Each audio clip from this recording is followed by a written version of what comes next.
wheel hands over to Laddie as he comes in with his own market. I don't know if his fingers are crossed. I'm doing nothing with my fingers. You're doing nothing. I'm just leaving my fingers the way they should be. I see your hands moving. Means right. I think Laddie's just feeling so pompous this morning because his market is green. Yeah, but don't forget that the general sentiment is still bearish. Don't get too confident. Right. That debate still rages on. Is it a bullish market or a bearish market? But Bitcoin is green this morning, up 2.08%. See Ethereum, I'm also not missing out in the action. Up 2.82%. BNB, XRP, Cardano, all in the green. Just some stable coins. We're seeing little pockets of red on the market. Let's look at the sentiments this morning. We're seeing it's neither hot nor cold. It's neutral, 48 points over 100, showing the traders are not so bullish, but not so bearish at the same time. Let's look at the top cryptocurrencies we track now. See Bitcoin this morning, 26,953. At this hour, it's trading about $27,000, 2.08% up. We see Cardano also not missing out in action. There's 2% gains this morning. XRP, even though it's a big gain, 2%, but still maintaining that 50-cent range. It hasn't left that point. It's like looking like a stable coin at this point. We see BNB, the native token, the native coin for the Binance cryptocurrency exchange there, $215. Not left this level for a while now, 1.51%. Let's bring in Rume Ofi now, financial market analyst, joining me today via Zoom. Great to have you, Rume. Good morning. Good morning, Laddie. Good morning. Yeah, thank God it's Friday. Market is green. I'm sure you're thanking God for that too. But the SEC and the ETFs, that's been the big drama in this crypto space. It's looking like you're not going to get an ETF, or you might get the ETF. But now there's a delay now for the Blackrock, Invesco, and Bitwise ETF. How's that impacting things so far? Yeah, so the Blackrock ETF is being delayed. I think there's a delay. This is a strategy for the SEC to push all of this to 2024.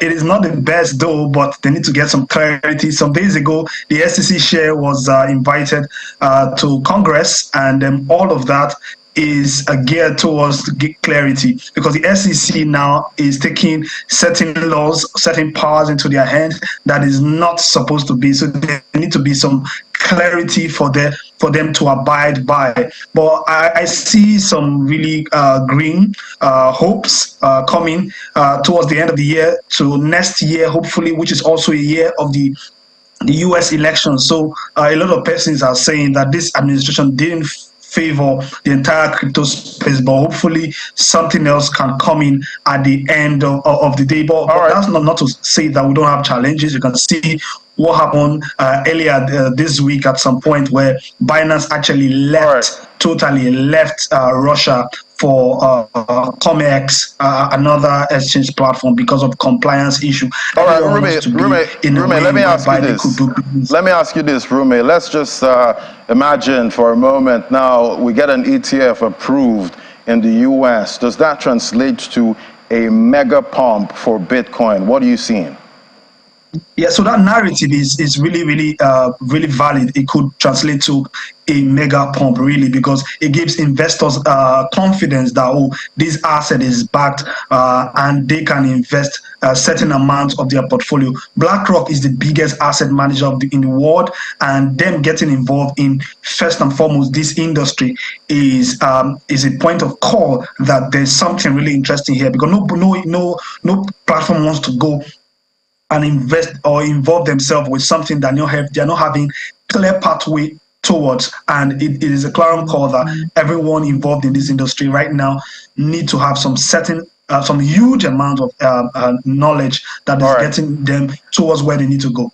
All right, let's talk football now. Remember, we see Tottenham Hotspurs, they've joined the League of Club Fan Tokens. How is this going to impact the club in any way and the crypto market? But the future of payment is digital, and Tottenham Hotspur is not living out on that. I think maybe we can start looking at that in our own football league here in Nigeria, because the idea of buying physical tickets and having things stored physically is becoming outdated.